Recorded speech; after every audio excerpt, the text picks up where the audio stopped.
Hey, Chris Jubes, the Glamping Guy. You're here for week 2 of our 8 weeks to launch class. You made it through the first week. I'm really glad you did because I was almost hesitant to teach it that way because I have so much of that story online and on YouTube and in Facebook. I kind of repeat it over and over again.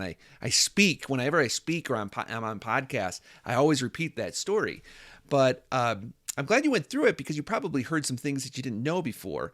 You'll probably hear me repeat the story again, and maybe even around your campfire on your private property when you launch your glamping site. I'd love to come and visit sometime, and I'll share even more juicy details. But in my story, I hope you saw a couple of themes in there that are very, very important as you move forward with your glamping operation.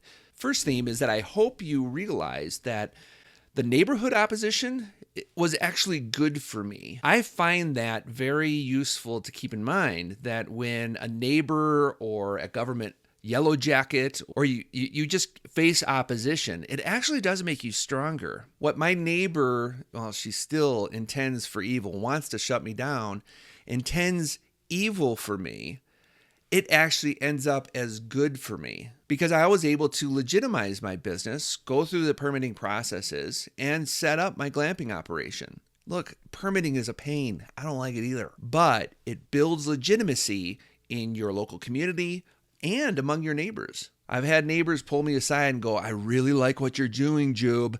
Keep it up, keep up. Because honestly, my neighbor is trying to take my right away because she doesn't like the view. That isn't working for her, but it is working for me. And also the review of the fears, those are real fears. I fear the government. It's extremely awkward when the Yellow Jackets show up.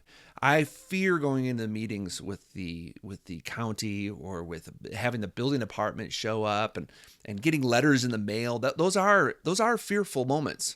And finances. I mean, I kind of tease you with the finances, and I don't lie about my finances, by the way. I do make that much money in earnings, but I'm pouring a lot of money back into the company. I mean, good grief! Just a little bit ago, I had to pay $22,000 in road impact fees, and my 2022 taxes are finished. It's the first time in years. Remember how many children I have? First time in years, I'm actually having to pay taxes. So finances are tricky, and I'm having to navigate that and work it out. It's kind of a nice problem to have, yeah, but it's a different problem that Wendy and I. It's almost like poverty is a blessing.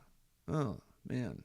Okay, anyway. And then there's the unknowns, and that just kind of blows your mind because there's known knowns, there's known unknowns, and there's unknown unknowns. You ever hear this philosophy? There are things that I don't know yet because I haven't experienced them yet. If I could pull back the curtains a little bit, when I was preparing this class for you, a part of me felt like I wasn't able to do it because, boy, oh boy, there's things I just don't know yet. But to tell you the truth, that is a reality of all business.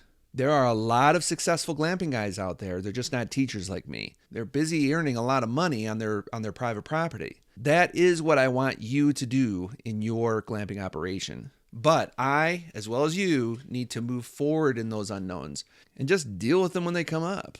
So that was a quick review of what we did last week. Before we get into today's lesson, I want to explain to you a few educational philosophies that I have. The first educational philosophy is that of lecturing. I kind of believe in it. Now, honestly, I'm a hands-on person. I learn the most when I do it. Like, I learn a lot while I'm teaching you. I'm going to become a better glamper because of it. But getting down to the basics is something that's very, very necessary in really anything you learn. Do you know who Vince Lombardi is? He was the first Super Bowl coach. He led the Green Bay Packers to the first 2 Super Bowls. And he's noted for a very famous speech he gave to his professional football players, the best football players in the entire league, by holding up a football and saying to these professionals, "This is a football."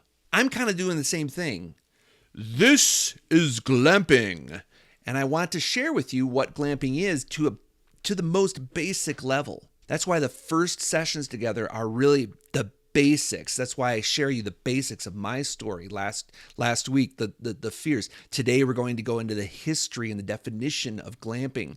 This is very, very important fundamentals that you just need to sit down and listen to the coach. And ultimately, it'll make you a better player in the game of glamping. The second educational philosophy that I very much believe in is modeling. The definition of modeling is a teaching strategy where educators demonstrate a particular skill, behavior, or concept for students, providing a clear example for them to observe and learn from. Now, I've already been using this strategy on you. That's why the whole first session is all about me. The point isn't like arrogance or like, oh, look at me, how great I am.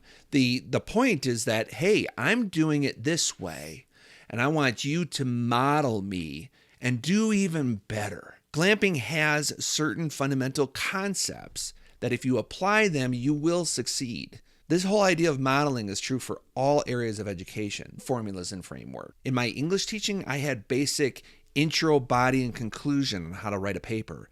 And I taught that and I modeled it, and I would write my own intro, body, and conclusion for my students. And then they would write their intro, body, and conclusion. And some of my students have gone on to be excellent published writers.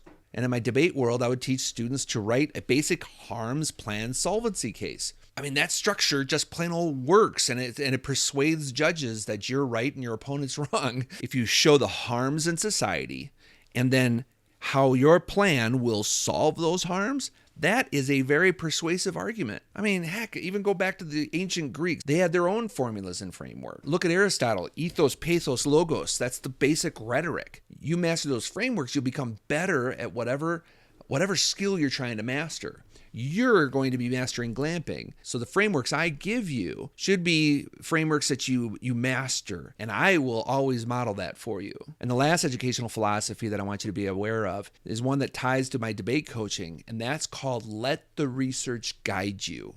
Some of my students would 7th grade students, they're 12, 13 years old. They're bright-eyed and bushy-tailed. They think they got the world all figured out. They would come to my debate class and I would give them the resolution, what we're going to be debating in the next tournament. They would come up with their ideas of how to solve it. And I'd say, just hold your horses, young Jedi.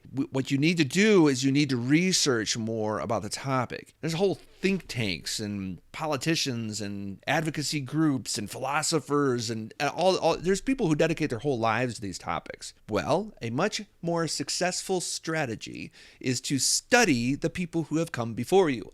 And taking that time, that educational time to just study and research and gather information, become a sponge, will ultimately lead to success. And I've got the trophies to prove it. Now, I hope this little spiel about educational philosophies gives you confidence in me, for one thing, but also gives you confidence in yourself. And the reason is because this isn't rocket science. Anybody could really set up a glamping operation and start making some money. Just know that once you identify a formula or a framework or a concept that's really important, set out to master those. We're here to set up safe, legal, and profitable glamping operations, learn the material, and then launch. It really is as simple as that. And the rest of the world's going to catch on, and there's going to be a lot of competition in the future. But right now there's not. So I'm glad you and I are in on this, and we're going to crush it.